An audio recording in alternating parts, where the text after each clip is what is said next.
forward or to go back. And in an ominous voice, he said, you know an ominous voice is? It's like these guys do. He said, one will lead to your destiny. The other to your doom.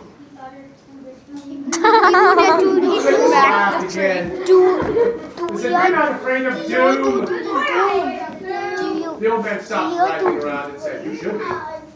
I am. And he ran screaming past them down the stairs. Yeah. Down into the audience where, unknown to them, he was eaten by a centipede and became its tail. Enjoy! Meanwhile, the soldiers looked at each other. What was that?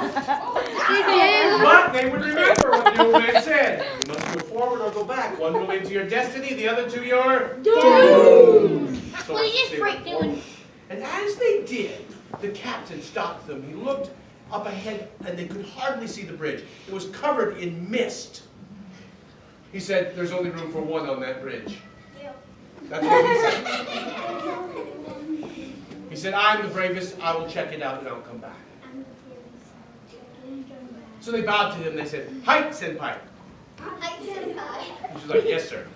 So up he went onto the bridge, into the mist, and soon he was lost from sight.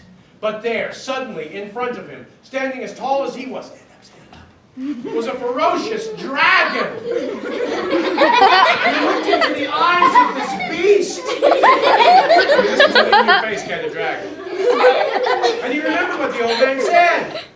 You may go forward or you may go back. One will lead to your destiny, the other to your doom. When he looked into the eyes of the dragon, he thought for sure he saw doom. And he ran screaming this way, past the others, down into the audience, where he was eaten by a centipede and became its tail.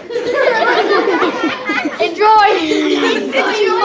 You got recorded too. These soldiers had never seen their captain afraid before, but the second in command, who was now first in command, said, I will go. So up she went. And as she disappeared from sight, suddenly she too stepped onto the bridge and saw the dragon. And now it was moving its head back and forth. Jiggle wiggle wiggle. And it had its claws out. It was showing its claws. Look at those claws and 9 teeth. And when she looked at those teeth, she thought she saw doom. And she ran screaming. Run. Run. Down to the audience where she was. Die.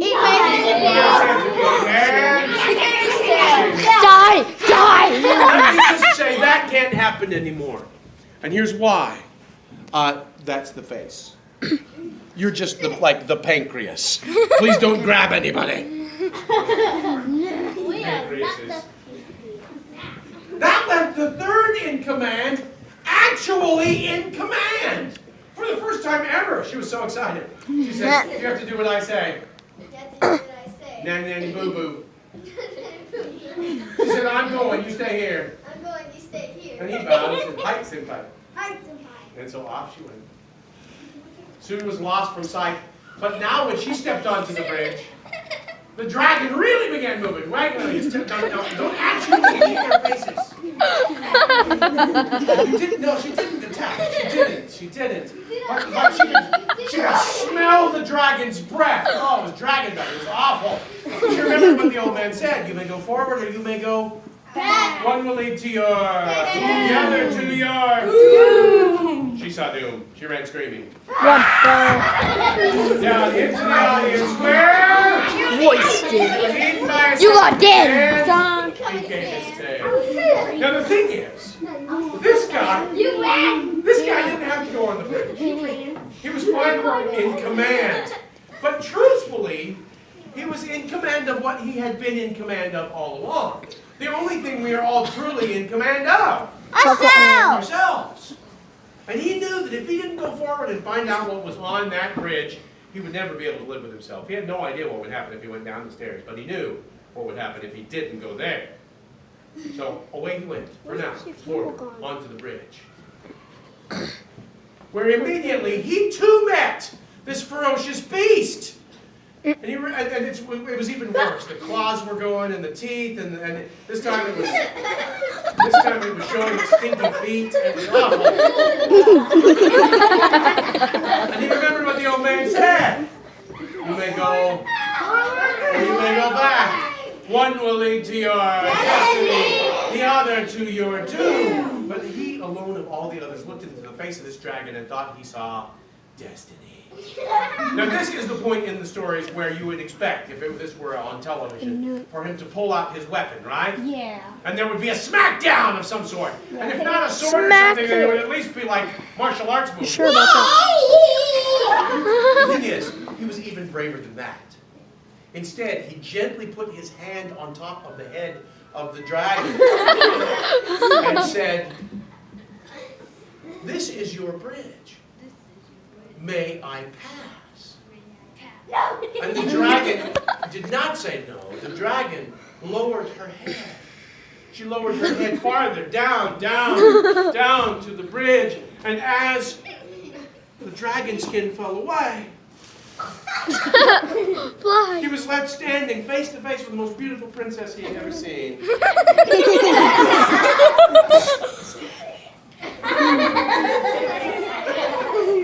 She smiled at him and she said, "You have been the only one brave enough to face me." You have been the only one brave enough to face me. She said, "Will you save my kingdom?" Will you save my kingdom? Now, okay, you're the hero of the story, right? And the beautiful princess comes to you and she says, "Will you help me?" What are you going to say? Yes. Of course you are, right? That's how the story goes. Except for this is a Japanese story, so you'll say it in Japanese. You'll say, "Hi." Yeah, you can say it too. Hi. Hi. Of course. Hi. And so she led him across the bridge and down into the valley where her father's kingdom lay under a great lake. And as she did, she told him the story about how every day a monster would come to her father's lake and poison the waters and with its feet and carry off a member of the royal family for lunch. She had lots of brothers and sisters once. Now there was just her. And hello lunch. There you are. She said, "Can you help us?" He said, "Yes, I will." And she introduced him to her father. The king, now stand to the side of the king so we can all see his face. The king looked the soldier up and looked him down and said, "This is our hero?" Say it. And the princess said, "Yes, he is." Yes, he is. And the king said, "Are you frightened?" Are you frightened? No. Said the soldier. And except for that feeling in his stomach, he wasn't. So the king said, "Here is a weapon for you." And he handed him a bow. Here, give him this one. Here is your weapon. He said, "It's been in my family for 1,000 years. Use it to defeat my enemy." It's been in our family for 1,000 years. And the princess said, "I have weapons for you too." And she brought out 3 arrows. She handed him one, and she said, "This is the first one. This is the first It's for the head." for the head. She handed him a second arrow. She said, "This arrow is for the heart." This one's for the heart. The third arrow she kissed. She said, "This one is for luck." This one's for luck. And so she and the soldier went down to the valley. And from the top of their part of the, no, it's right here, come this part right here. They overlooked the valley where they immediately saw, as if by magic, a monster beginning to form below them. We practiced this part, we practiced. Yes, we did. No, we can't get out.